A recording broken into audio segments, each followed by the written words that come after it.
La Iglesia Cristiana Remanente Pereira presenta su programa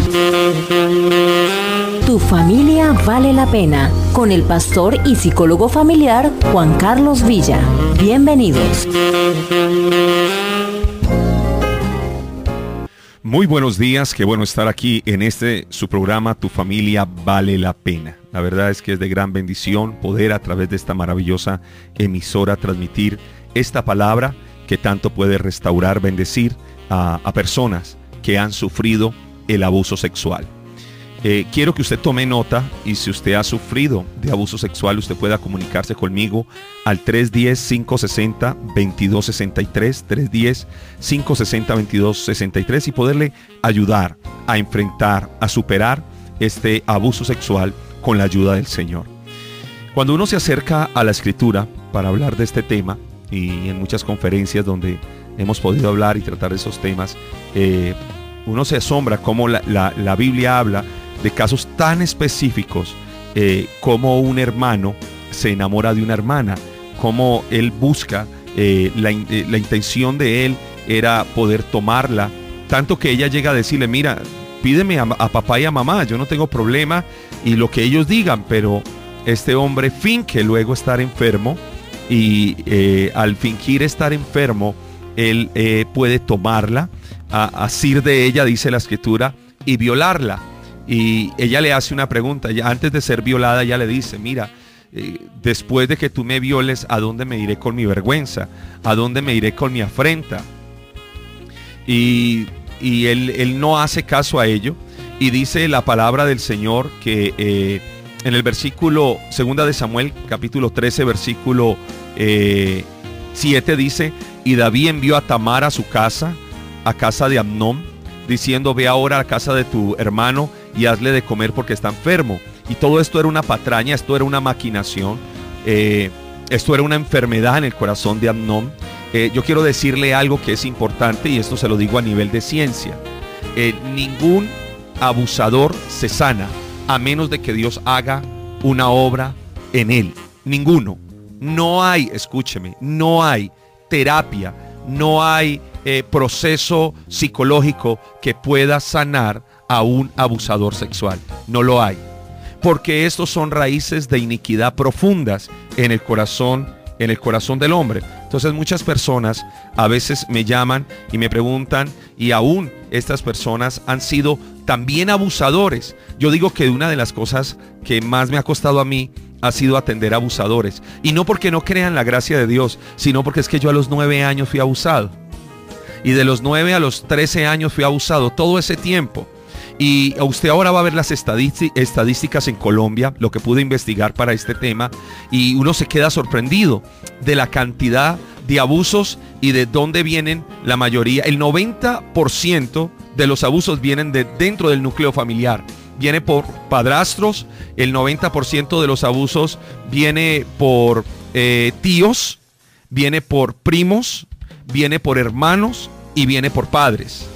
Lo repito, el 90% de los abusos en Colombia, el 90% viene de padrastros, tíos, primos, hermanos o los mismos padres. Entonces, esto es un tema que amerita que lo podamos revisar a la luz de la Escritura, y que usted también tenga un aliciente de cómo superar este tema. Y esperamos, y yo le pido al Señor que me use tremendamente en esta mañana para hablar a su corazón, y para que usted pueda sanar ese abuso, usted pueda perdonar a ese agresor, porque al perdonarlo usted se está liberando.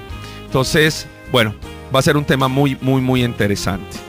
En el versículo 8 de 2 de Samuel 13 dice: entonces fue Tamar a casa de su hermano Amnón, el cual estaba acostado, y tomó harina y asó e hizo hojuelas delante de él y las aderezó. Tomó luego el sartén y la sacó delante de él, mas él no quiso comer, y dijo a Amnón: echa fuera de aquí a todos. Y todos salieron de allí. Entonces Amnón dijo a Tamar: trae la comida a la alcoba para que yo coma de tu mano. Y tomando Tamar las hojuelas que había aderezado, las llevó a su hermano Amnón a la alcoba. Y cuando ella se las puso delante para que comiese, él trabó de ella, diciéndole: ven, hermana mía, acuéstate conmigo. Entonces ella le respondió: hermano mío, no me hagas fuerza, porque no se hace así en Israel. No hagas tal locura, porque a dónde yo me iría con mi deshonra, y aún tú serías estimado como uno de los perversos de Israel. Te ruego pues ahora que hables al rey, que no me negará a ti. Mas él no quiso ir, antes pudiendo más que ella la forzó, se echó sobre ella y la violó. Versículo 15 dice, la aborreció luego Amnón de tan grande aborrecimiento que el odio con que la aborreció después fue mayor que el amor con que la había amado, y le dijo a Amnón, vete, y la echó fuera de casa. Entonces, hablar del abuso sexual es hablar del dolor, de esas situaciones traumáticas, dolorosas para las familias o para las personas que han sido abusadas sexualmente por alguno de sus miembros. Pero sin duda alguna, quien realmente sufre esta afrenta mayor es la persona que lo está viviendo. Porque muchas veces, escúcheme, muchas veces el padre de familia no le cree al niño, no le cree a la niña, y esto es supremamente delicado. Hace unos días pude estar cerca a un caso muy delicado en Colombia, muy delicado, y era que un hombre, desde que su niña era muy pequeña, él siempre le enseñó, él como padre de familia, él le enseñó a su hija que el único que podía tocar su cuerpo, ver su cuerpo, era él. Y este hombre, hasta que la niña tenía casi 14 años, él estuvo abusando sexualmente de ella. Hasta que la niña, volviendo en sí, siendo consciente, le dijo, usted a mí no me toca más. Y esta niña pudo hablar con su mamá. Esto fue denunciado, aún en noticias públicamente salió de este abuso. Entonces muchas veces esto, aunque afecta a la familia, está afectando directamente a la persona que lo vivió. Bien, y para los que nos gusta todo el campo estadístico, pues déjeme decirle que en el año 2017 hubo más de 22.519 casos de abusos sexuales reportados de todo tipo. 22.519. Ahora, escuche esto. El 80% de esos abusos en niños y niñas, el 80% no superaban los niños los 14 años. No lo superaban. El 80% de ellos cedía. Ahora, escúcheme esto es interesante lo que decía ahora. El 90% de los abusos fueron dentro del mismo núcleo familiar. De esos 22.519, el 90% fueron dentro del mismo núcleo familiar. Los otros fueron personas externas a la familia. Esto es muy delicado. ¿Qué nos dicen estos datos estadísticos según el Instituto de Medicina Legal en nuestro país? Nos dicen y nos alertan de que nosotros debemos de cuidar de nuestros hijos. Debemos de cuidarlos aún de la familia. Porque muchas veces, ahora, ¿qué es lo que pasa? Que el papá y la mamá están saliendo a trabajar. Entonces está terminando, está los niños cuidándolos. Oh, y aquí me faltó algo importante. Dentro de los que lo acabo de ver, dentro de las personas o dentro de los abusadores también estaban los abuelos. Entonces es muy delicado porque muchas veces usted está dejando a su hijo con familia y no está dándose cuenta el riesgo que está teniendo su hijo o su niña. Ahora, escúcheme esto, que es también importante. Estos fueron los casos reportados en Colombia, 22.519.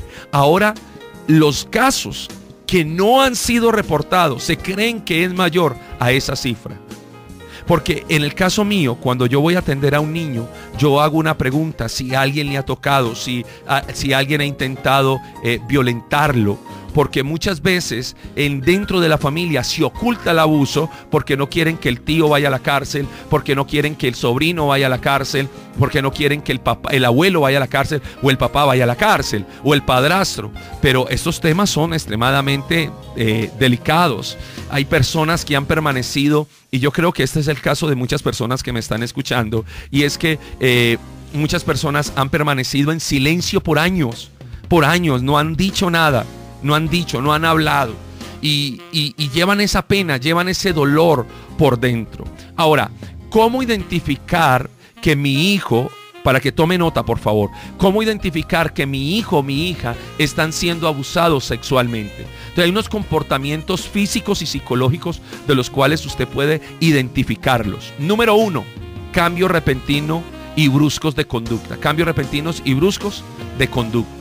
Es decir, que usted empieza a ver una agresividad en el niño o en la niña que no era normal.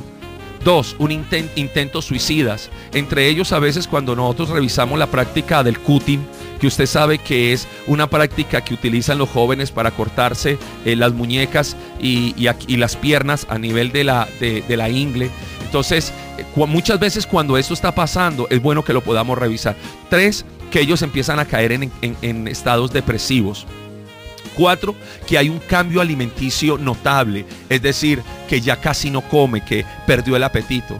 Tienen problemas para dormir también, empiezan a haber incontinencia, empieza a pasar de que el niño es como si se regresara a sus primeros estadios y empieza el niño a no tener control de esfínteres. Empieza también a manifestar miedo excesivo, especialmente si usted está bañando a su niño y inmediatamente le da miedo que usted pueda ayudarle a lavar o asear sus partes íntimas cuando son más chicos. Y otro punto para que usted lo pueda diferenciar también es el bajo rendimiento académico repentino. Y por último también, que nosotros lo hemos visto, está en el retraimiento y cómo se empieza a apartar de todos, cómo se empieza a angustiar. En el caso de la palabra que acabamos de estudiar, cómo este hombre, después de que abusa de su hermana, cómo llega a aborrecerle, cómo llega a maltratarle. Y yo le doy testimonio en el caso mío, que yo pude este abuso sanarlo cuando yo llegué a Jesucristo. Cuando yo llego a los pies de Cristo, yo empiezo a enfrentar esto, porque era un dolor que yo llevaba dentro, que yo sentía que me estaba matando. Pero lo lindo de esto es ver cómo el Señor empieza a restaurar, cómo el Señor empieza a levantar a la persona. Ahora, lo importante de esto es que debes de entender que una persona que ha sido abusada necesita comprender que no es su culpa, porque muchas personas desde niños aún asumen esa culpa y se sienten culpables de lo que ha pasado, y el problema es que la culpa puede llevar a una persona a empeorar su situación, tanto a caer en promiscuidad, a caer en fornicación, a caer en desórdenes sexuales a causa de lo que ha estado sucediendo. Ahora, 2, una persona que ha sido abusada no debe de caer en una negación, sino enfrentar su situación y levantarse. Usted no tiene que hacer una negación de eso. Usted lo que tiene es que traer eso a Cristo y enfrentarlo. Recuerde lo que dice Filipenses 4:13: todo lo puedo en Cristo que me fortalece. Ahora, recuerda esto: lo que ocurrió, tú no lo buscaste, tú no lo provocaste, tú no lo merecías. Pero tienes 2 opciones, querida mujer que me escuchas, que estás llorando. Puedes quedarte ahí en esa situación y no salir de ello, o puedes decidir levantarte con la ayuda del Señor y con la ayuda nuestra. Ahora, una cosa importante que me ha gustado es que, recuerda, una persona abusada necesita reconocer que su valor como persona se lo da a Dios. Recuerde que nosotros tenemos una identidad de hijos y esa identidad nos la da Dios. Y yo no puedo borrar el pasado, yo no puedo negar que lo que sucedió, pero yo sí puedo utilizar ese pasado para ayudar a levantar personas. Yo sí puedo utilizar ese pasado. Yo recuerdo que la hermana Fénix Toro, ella, en medio del proceso de sanidad que llevó conmigo cuando tenía yo algo de unos 18 años, 19 años, uno de los procesos de sanidad que ella llevó fue que un día me dijo: ¿sabes? Ahora puedes darle gracias a Dios por lo que te ha sucedido. Y yo le dije a ella: nunca, ¿qué tal? ¿Cómo se le ocurre? ¿Cómo le voy a decir a Dios que gracias por el abuso? Y me dijo: Dios te va a utilizar para sanar a tantos a causa de ese abuso. Y hoy entiendo que cuando han venido jóvenes, cuando han traído niños, yo puedo entender lo que ese niño o esa persona puede estar sintiendo. Lo otro, un punto más para ya entrar en la recta final, que se nos ha ido el tiempo: es necesario el perdón para sanar las heridas del corazón. Escúchame por favor, es necesario que tú te perdones. Eso no fue culpa tuya, eso tú no lo estabas buscando. Y lo otro es que al declarar perdón, tú te estás liberando de esa amargura que te está matando. Recuerda en Mateo 6:14 que dice: porque si perdonamos a otros las ofensas, también el Señor nos perdonará. Recuerda que el Señor llevó todo tu dolor, llevó toda la angustia, todo lo que has llevado por año. Y en el Salmo 32:5, ya para terminar, dice: mi pecado te declaré y no encubrí mi dolor. Confesaré, dije, confesaré delante de ti mis rebeliones, Señor, y tú perdonarás la maldad de mi pecado. Por esto podré orar a ti A ti, Señor, que eres misericordioso, podré hallarte. Ciertamente, en la inundación de las muchas aguas, yo podré salir. Escúchame, Dios quiere sacarte de esa condición. Y quiero orar en esta mañana para terminar. Y quiero declarar que el Señor va contigo a ese lugar horroroso, a ese momento horroroso en esta mañana, y trae una sanidad sobrenatural. Señor Jesucristo, por la obra tuya, hoy le digo al abuso, basta ya. Hoy le digo al abusador, basta ya. En el nombre soberano de Jesucristo, hoy declaro, Señor, que las heridas de muchas mujeres y de muchos hombres hoy se cierran. Hoy traes una restauración. Hoy haces de ellos, Señor, un nuevo hombre, una nueva mujer. Y a ti que me escuchas, si tú has estado abusando de personas, hoy te digo, detente. Si has estado abusando de niños, detente en el nombre de Jesucristo. El Señor hoy te exhorta, hoy te llama a que ordenes tu vida. Y en el caso de los que han sido abusados, recuerda, hay una oportunidad de restauración para tu vida. Que el Señor les bendiga, que el Señor les guarde. Nos vemos en un próximo programa. Hasta entonces. Hasta aquí tu programa, Tu Familia Vale la Pena. Si necesitas consejería espiritual, comunícate al 310-560-2263 o escribe al correo electrónico tufamiliavalelapena@yahoo.com. La Iglesia Remanente Pereira te invita a sus reuniones miércoles 7 de la noche y domingos 9 de la mañana y 11 de la mañana. Tu Familia Vale la Pena.